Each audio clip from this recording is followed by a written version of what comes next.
And in our top business story, Dubai property owners will be penalised if they fail to meet a new deadline to register sales, with the Dubai Land Department having set a deadline of June 30 for property owners to register newly sold units in the Emirates.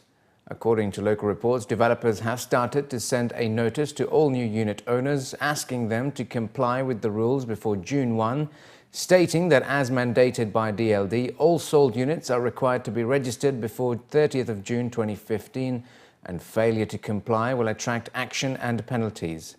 DLD's website has set out the fees required for registration of different types of properties, but does not specify how much owners will be fined if they fail to comply.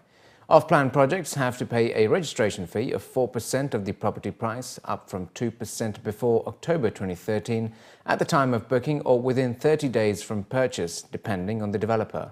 The new rules cover all property transactions in the Emirate of Dubai except for the industrial sectors such as warehouses.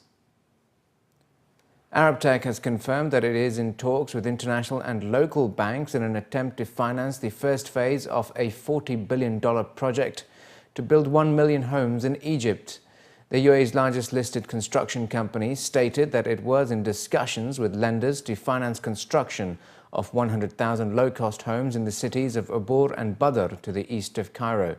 In a statement to the Dubai bourse, Arabtec said that it was confident that the appropriate financing will be obtained according to the best conditions in fulfillment of the best interests of the company and its shareholders. The firm added that the deal had been agreed by Egypt's Ministry of Housing on the 2nd of April and that it will be signing the final contract for Phase 1 of the project with the new urban authority of the Egyptian Ministry of Housing at the earliest opportunity. First Gulf Bank has announced a net profit of 1.41 billion dirhams for the first quarter of 2015, up 7% compared to the same period in 2014. In the first quarter, FGB achieved revenues at 2.32 billion dirhams, up 3% from the first quarter of last year. Net interest and Islamic financing income was down 1% to 1.58 billion dirhams, with the decline attributed to surplus liquidity and sustained competition in the UAE banking system, which are driving asset yields down. As a result, the bank also saw a decline in net interest margins to 3.4% in the first quarter of this year, compared to 3.7% in the same period last year. Decline in interest income was largely offset by the continued strength of non-interest income streams, which expanded by 13% to 735 million dirhams during the period. Additionally, FGB maintained a cost-to-income ratio at 22.6% in the first quarter of the year. Lending momentum was maintained during the period, with loans and advances expanding by 16% and 2% to 142.8 billion dirhams. FGB's customer deposits increased by 10% to 142.9 billion dirhams at the close of the first quarter of 2015, resulting in a loan-to-deposit ratio at 99.9%. At the end of the quarter, total assets stood at 214 billion dirhams. And Arab Bank Group have reported that its net profit after tax and provisions was $217.2 million for the first quarter of the year.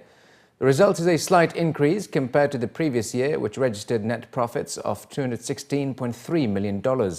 Loans and advances increased by 3% to reach $23.7 billion compared to the same period last year, while customer deposits reached $34.7 billion. Adjusting for the impact of exchange rates, loans and customer deposits grew by 6.3% and 4.4% respectively. In line with the bank's strategy, it has continued to improve asset quality, with the ratio of non-performing loans to net loans going down to 4.9% at the end of March 2015 compared to 5.6% at the end of March 2014. Operating expenses were maintained at the same level, while liquidity continued to be robust, with a loan-to-deposit ratio of 68.4%.